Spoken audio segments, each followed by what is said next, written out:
Vamos então à segunda parte desse capítulo. Nós terminamos a primeira parte quando o Leôncio coloca ali que vai deixar o Gaspar sozinho, né? Porque eles têm que ver como eles vão montar os planos dele, né? Porque a hora que o Gregório descobrir, eles vão ter uma luta feroz ali pela frente, né? Nosso instrutor, o Gúbio, sorriu, né? Em silêncio, pelas palavras ali do Leôncio, e ausentamos-nos, né? Eles vão ali ajudar o filhinho do Leôncio, né? Soprava brando e fresco o vento da madrugada e pesada quietude reinava nas vias suburbanas que cruzávamos a passo rápido. Leôncio à frente mostrou-nos confortável vivenda e informou: aqui mesmo. Entramos. Em aposentos diversos, a dona da casa e o enfermeiro dormiam à solta, enquanto um pequeno simpático gemia, quase imperceptivelmente, demonstrando angústia e mal-estar. Notava-se nele a devastação operada pelos tóxicos insistentes. Profunda melancolia estampava-se-lhe no olhar. Leôncio, o temido hipnotizador, abraçou-o e esclareceu. Os venenos sutis que ingere em doses diminutas e sistemáticas invadem-lhe o corpo e a alma. Vamos lembrar que Felício, o enfermeiro, está ministrando ali venenos porque ele quer assassinar o menino, né? Para que não tenha nenhum empecilho ali com o dinheiro que ele quer pegar da viúva. Fios magnéticos e invisíveis ligavam ali pai e filho, porque o menino, num lance comovedor, embora a prostração em que se achava, contemplou embevecido, né, emocionado, o retrato grande do paizinho, suspenso da parede, e falou súplice baixinho: papai, onde está o senhor? Tenho medo, tenho muito medo. Então eles entram ali, o menino está gemendo, né, está acordado, ele olha o quadro do pai, né, porque pedindo ajuda. Lágrimas ardentes seguiram-lhe a prece inesperada, e o hipnotizador de Margarida, que até então se nos afigurara, né, nos parecia um gênio horrível, prorrompeu em pranto emocionante. Gúbio ausentou-se por momentos e regressou, trazendo Felício, o enfermeiro provisoriamente desligado do aparelho fisiológico, né? O enfermeiro ali, o Felício, desdobrado em sono, né?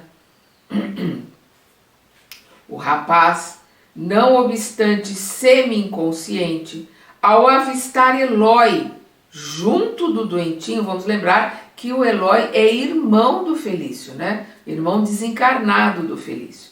Então, ao avistar Eloy junto ao doentinho, procurou recuar, perdão, num impulso de evidente pavor, mas nosso dirigente, né, o Gúbio, conteve-o sem aspereza.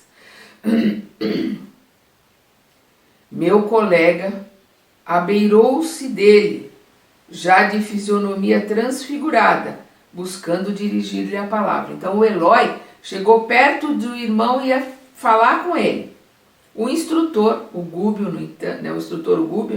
no entanto, afagou-o com a destra e avisou, né? Afagou-o, né, com a mão direita e avisou: Eloy, não interfiras.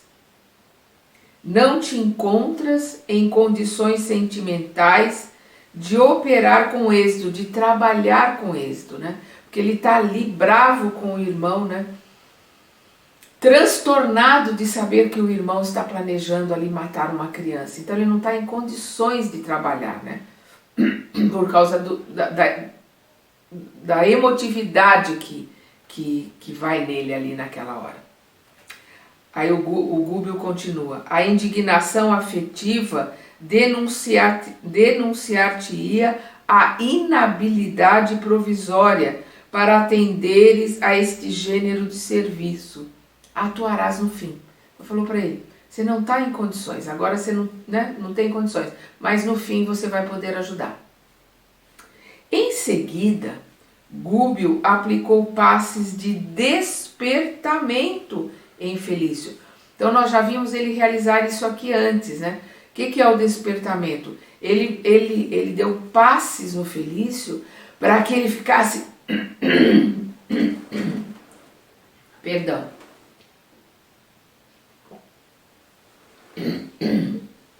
Para que ele ficasse mais desperto, para que ele pudesse se lembrar mais do que estava acontecendo ali. Ele não vai lembrar de tudo, mas que ele tivesse lembranças mais fortes, né? Que as lembranças ficassem mais nítidas para ele quando ele acordasse. Então aqui Gúbio aplicou passes de despertamento em Felício para que a mente dele acompanhasse a lição daquela hora dentro do mais alto estado de consciência que lhe fosse possível, notando-se que o paciente passou a fixar-nos com mais clareza, né? O Felício começou a vê-los com mais clareza, envergonhado e espantadiço. Fitou Elói positivamente amedrontado e, reparando Leôncio a chorar sobre o filhinho, fez novo movimento de recuo, interrogando, né, embora. Palavras do Felício. Que? Pois este monstro chora. Gúbio aproveitou a pergunta brutalmente desfechada e interveio sereno. Não concedes a um pai o direito de emocionar-se ante o filhinho perseguido e doente? Aí o Felício responde, sei apenas que ele é para mim um inimigo implacável, comentou o irmão de Elói, né, o Felício, com insofreável animosidade, com uma incontida animosidade. E reconheço-o de perto, é o marido de Avelina. A princípio, via-o nos odiosos retratos que povoam esta casa. Depois, passou a flagelar-me nas horas de sono. Escuta, disse o orientador com inflexão de carinho, né? O Gúbio falando carinhosamente para ele. Escuta. Quem terá assumido a posição de adversário em primeiro lugar? Perguntando para o Felício. O coração dele, humilhado e ferido nos sentimentos mais altos que possui, ou o teu, que urdiu, né, tramou deplorável projeto de conquista sentimental ante uma viúva indefesa? Quem que agiu pior? Ele? Ou, né, o Felício que estava ali planejando seduzir a mãe, pegar o dinheiro dela e o que é pior, né, matar o filhinho? O dele, né, o do Leôncio, que padece nos zelos inquietantes de pai, ou o teu, que comparece neste lar com o escuro propósito de assassinar-lhe o filhinho? Mas Leôncio é um morto, suspirou o enfermeiro desapontado. E não há de sê-los um dia, tornou o nosso dirigente. Né? O Gúbio falando para ele, você também não vai ser morto um dia? Quando houveres restituído o corpo de carne ao inventário de pó? E porque o interlocutor não pudesse prosseguir, conturbado pelas forças desintegrantes da culpa, o instrutor continuou. Palavras de Gúbio. Felício, por que insistes no condenável enredo com que preparas tão calculado crime? Não te compadeces, porventura, de uma criança enferma e sem pai visível? Tens Leôncio na condição de um monstro por defender o frágil rebento do coração, né? Por defender o frágil filho do coração? tal como a ave que ataca, ainda que impotente, na ânsia de preservar o ninho. Comparação linda que ele faz, né? A ave às vezes é impotente quanto o predador, mas ela tenta defender o filhote, ela tenta defender o ninho sempre. Que dizer, porém, de ti, meu irmão, que não vacilas em devassar, quer dizer, em penetrar este santuário tão somente com o instinto de gozo e poder?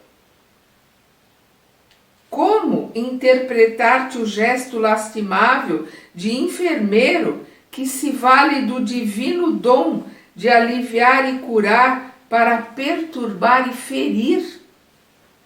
Felício, a experiência humana, confrontada com a eternidade em que se movimentará a consciência, é simples sonho ou pesadelo de alguns minutos. Você vai viver na eternidade com a sua consciência, a sua vida verdadeira é na eternidade. E você está perdendo a sua tranquilidade, perdendo a sua paz, envenenando o teu futuro, marcando a tua consciência por alguns minutos, que é a vida terrena, que é essa vida ilusória, por alguns minutos de dinheiro, de poder, de prazer. Por que comprometer o futuro ao preço do conforto ilusório de alguns dias? Os que plantam espinhos colhem espinhos na própria alma e comparecem perante o Senhor de mãos convertidas em garras abomináveis, detestáveis. Os que espalham pedras em derredor dos pés alheios serão surpreendidos mais tarde pelo endurecimento e paralisia do próprio coração. Guardas, porventura, suficiente noção da responsabilidade que assumes? Quer dizer, você tem noção do que você está fazendo, da responsabilidade que você está assumindo, do quanto te custará ressarcir, limpar o que você está planejando fazer agora? Possuis ainda no coração evidentes restos de bondade, igual a daqueles que se acolhem no âmbito de uma família abençoada e grande, em cujo seio a solidariedade é cultivada desde os primórdios da luta. Então o Guru está mostrando ali para ele, você ainda tem algumas coisas de bondade, você ainda tem o sentimento de uma família, de uma família grande que se junta na luta aqui na Terra. Ele está clamando ali, aguçando os bons sentimentos que ainda existem no Felício. Vejo que o entusiasmo juvenil não se extinguiu de todo em tua mente. Por que ceder à sugestão do crime? Não te comove a prostração deste menino a quem procuras impor a morte vagarosa? Repara, o drama de Leôncio não se resume ao conflito de um, abre aspas, morto, fecha aspas, como supões em teu perturbado raciocínio. Ausculta-lhe, quer dizer, examina-lhe o coração de pai amoroso e dedicado. Encontrarás dentro dele a afeição doce e pura, à maneira do brilhante oculto no cascalho rijo e contundente. Veja que existe uma centelha, um brilhante a ser lapidado ainda dentro do Leôncio, que é o amor que ele tem pelo filho. É isso que o Gúbio está falando ali para o Felício. O irmão de Eloy, o Felício, pousava em nosso instrutor os olhos medrosos e espantados. Depois de leve pausa, Gúbio continuou. Aproxima-te. Vem a nós. Perdestes a capacidade de amar?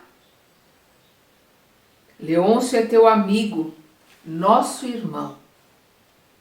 Felício gritou com visível expressão de angústia. Quero ser bom, mas não posso.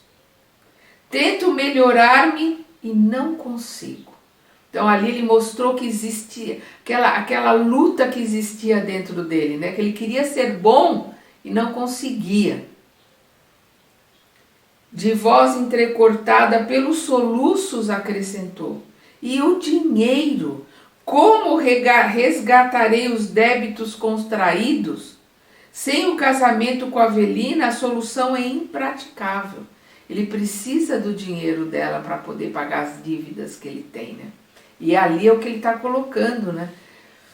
Sem pagar, sem o casamento com ela, ele não vai conseguir o dinheiro para pagar as dívidas, e ele acha que o menino atrapalha que ele consiga se casar com ela.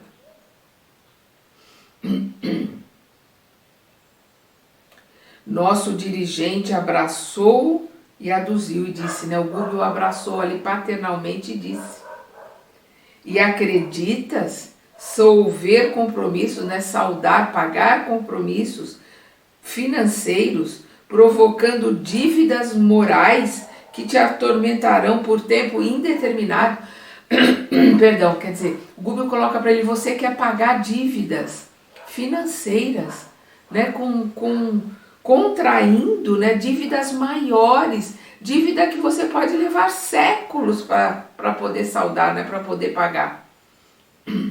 Ninguém te proíbe o casamento, nem Leôncio, o organizador dos bens materiais de que pretendes dispor discricionariamente, quer dizer, arbitrariamente. Te poderia induzir a abstenção nesse sentido, quer dizer, ele também, né, ele poderia, né, ter oposição a isso porque foi ele que juntou o dinheiro, mas não, ele não se opõe ao casamento. Ele é lógico que só se opõe que ele assassine o filho, né? Os atos de cada homem e de cada mulher arquitetam-lhes os destinos.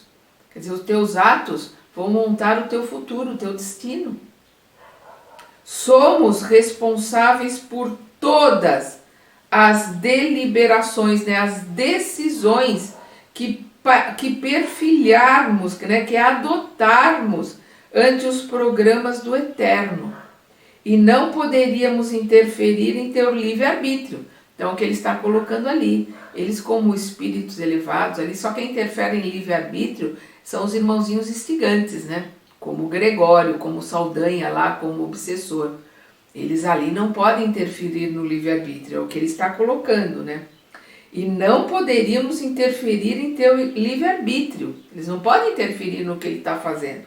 Mas te pedimos ajuda em benefício dessa vida frágil que deve continuar. Ele não pode modificar o que o Felício está fazendo, ele não pode intervir, mas ele está ali implorando ao Felício que não faça essa besteira, que não traga para ele uma dívida horrível, horrorosa, que ele vai levar séculos para poder acertar e limpar, que ele não faça isso. Estão implorando pela vida do menino. Queres dinheiro, recursos que te façam respeitado ou temido pelos outros homens. Convence-te, porém, de que a fortuna é uma coroa pesada demais para a cabeça que não sabe sustentá-la e costuma jogar a poeira por meio do cansaço e da desilusão todos aqueles que a senhoreiam, né, que a conquistam, sem horizontes largos de trabalho e benemerência. Então, o que ele está colocando? Para ele um aviso. Você pode ter o dinheiro, mas aqueles que não conquistaram o dinheiro com trabalho, com benemerência, com fraternidade, com empatia com os outros, né, usando o dinheiro para o bem daqueles que estão à volta, ajudando os outros, né, que é a benemerência, ajudando os outros com aquilo que tem, tendo dinheiro só para si, só para o prazer, costumam ser jogados, é o que ele coloca, na poeira, né, da desilusão e do sofrimento.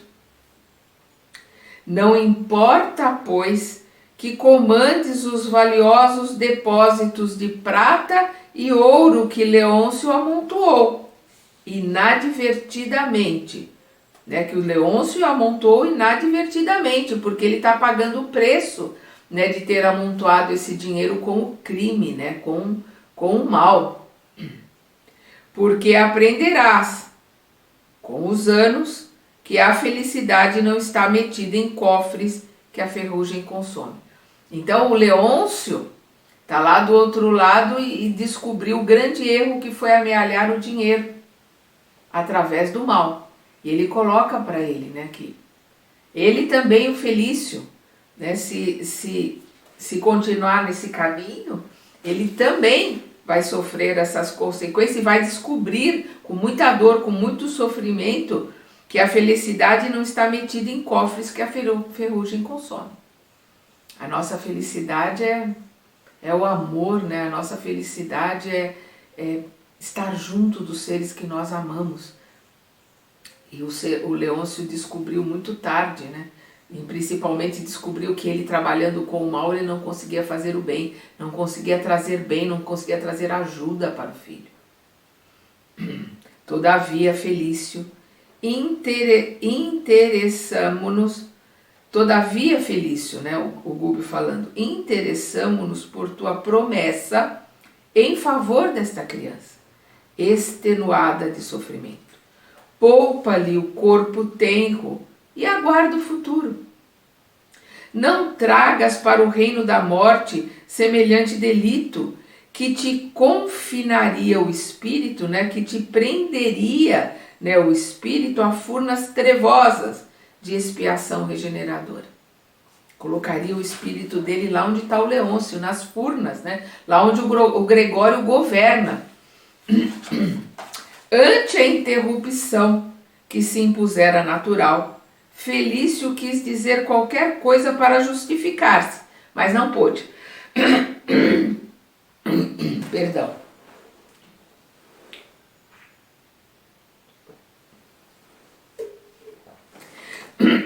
Gúbio, todavia, prosseguiu sereno. Casa-te, esbanja as reservas preciosas deste lar, se não souberes entender a tempo a sagrada missão do dinheiro. O que ele coloca aqui é muito importante, a sagrada missão do dinheiro. Porque o dinheiro é sagrado. O que nós fazemos com ele é o problema. O que nós fazemos para ter o dinheiro que é o problema. O que nós fazemos para aumentar e manter o dinheiro que é o problema. Ser escravo do dinheiro é que é o problema. Não é o dinheiro. O dinheiro nas mãos das pessoas corretas, das pessoas que sabem usar o dinheiro para ajudar os outros, para criar empregos, para criar condições dignas e de progresso.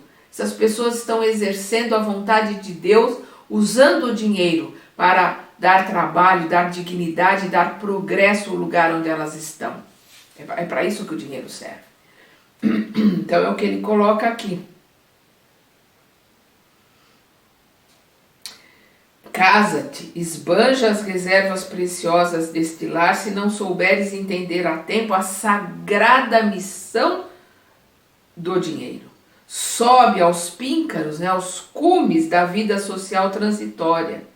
Adorna-te, né, enfeita-te com os títulos convencionais com que o mundo inferior se habituou a premiar as criaturas sagazes, né, as criaturas espertas, que sobem a ladeira da dominação inútil ou ruinosa, sem ferir-lhe publicamente os preconceitos, porque o tempo te esperará sempre. Vou repetir, porque o tempo te esperará sempre, com lições de mestre, sem embargo, né?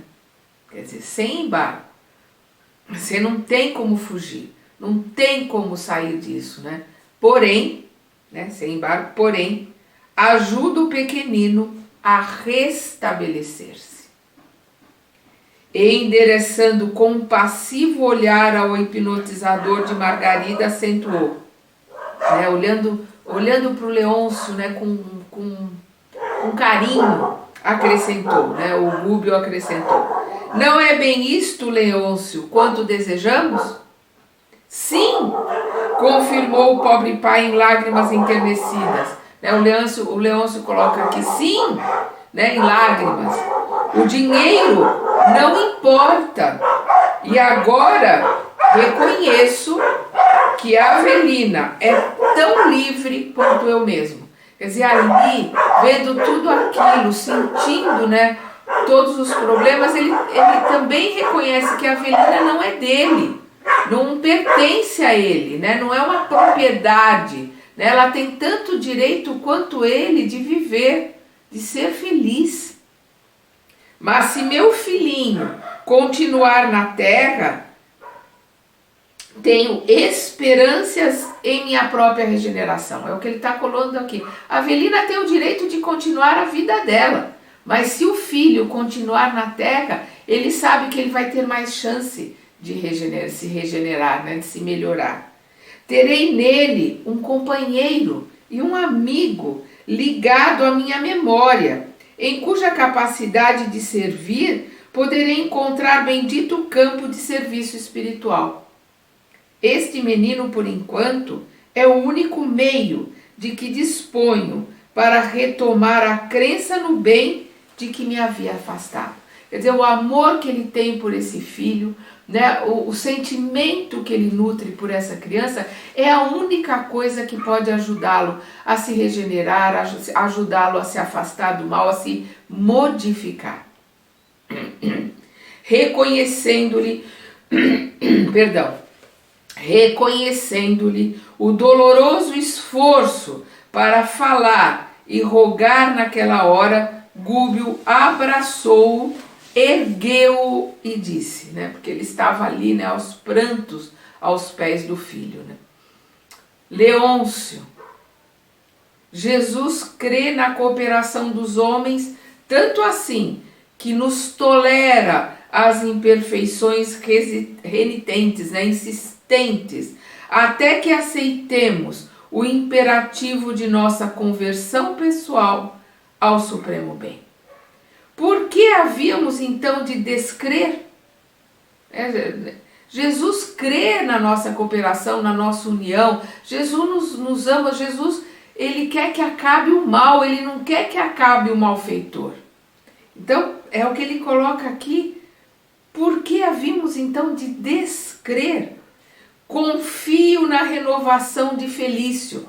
Então ele fala para o Leôncio, não temas, eu confio, o Felício vai mudar, o Felício vai se renovar, vai ser uma outra pessoa. De hoje em diante, o teu filhinho não será mais vigiado por um perseguidor, e sim protegido por um desvelado, por um zeloso benfeitor digno de nosso concurso fraterno, do nosso apoio fraterno.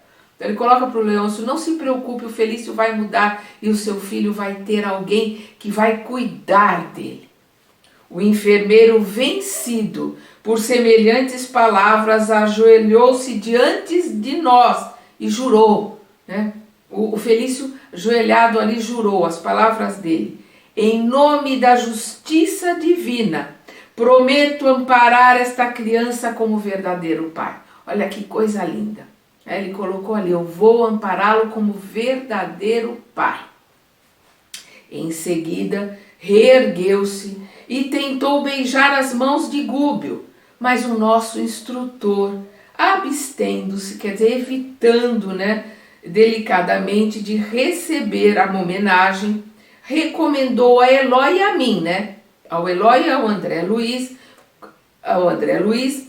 conduzíssemos o paciente, o enfermeiro, ao corpo físico, enquanto ele mesmo, o Gúbio, aplicaria passes de fortalecimento no doentinho. Então ele falou, leva o Felício, coloca ele de novo no corpo físico, faz com que ele volte ao corpo, que ele, o Gúbio, ia dar passes para ajudar, para conseguir fazer com que o menino melhorasse, para tirar um pouco daquela toxicidade que existia ali no corpo do menino. Felício abraçou-se a nós ambos, o Eloy e o André Luiz, e depois de nosso auxílio, por reajustar-se no aparelho carnal, acordou no leito em copiosas lágrimas, em abundantes lágrimas. Então eles ajudaram ele se ajustar ali no corpo, ele acordou chorando ali, né? Acordou já chorando. O lance, porém, não terminou aí. Palavras de André Luiz.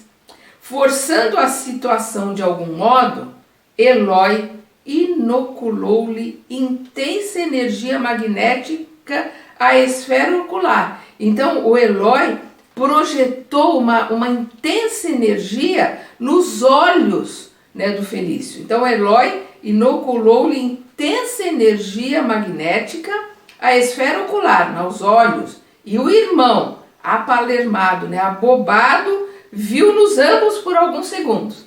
Então ele acordou chorando ali, assustado, né, com o que tinha sonhado, e por alguns segundos ele viu o Eloy, o irmão desencarnado dele, e viu o André Luiz. E imagina o susto, né, o pavor que ele teve ali. Vamos lembrar que o Gubbio falou que o Eloy ia poder ajudar, ia poder fazer diferença no término da assistência ali à criança? Exatamente. O Felício viu o irmão desencarnado por alguns segundos. Boquiaberto, assombrado, não sabia que dizer, mas Eloy acercou-se dele e com benéfica indignação, né, com uma indignação benéfica, uma indignação amorosa, a resplandecer-lhe nos olhos, exortou-o francamente, aconselhou, né, francamente, palavras do Eloy, se assassinares este menino, eu mesmo te punirei. As palavras dele ali para o irmão. O enfermeiro proferiu grito terrível e deixou cair no travesseiro a cabeça desfalecente, né, em vertigem, ele desmaiou, né, perdendo-nos de vista. Então ele viu os dois, o irmão olhou para ele e falou, se você assassinar esse menino, eu mesmo acertarei, né, as contas com você, eu mesmo te punirei. Ele ouviu isso da boca do irmão, e aí ele desmaiou de tanto susto. Nesse instante, acreditei com sinceridade que a promessa de Felício seria cumprida integralmente. Então ali o André Luiz teve certeza que o Felício iria cumprir a promessa de proteger a criança, de cuidar da criança. Ele não ia esquecer aquela noite, principalmente das palavras do irmão. Então a gente vê um quadro lindíssimo de amor, né? O amor cobre a multidão de pecados, como disse Pedro.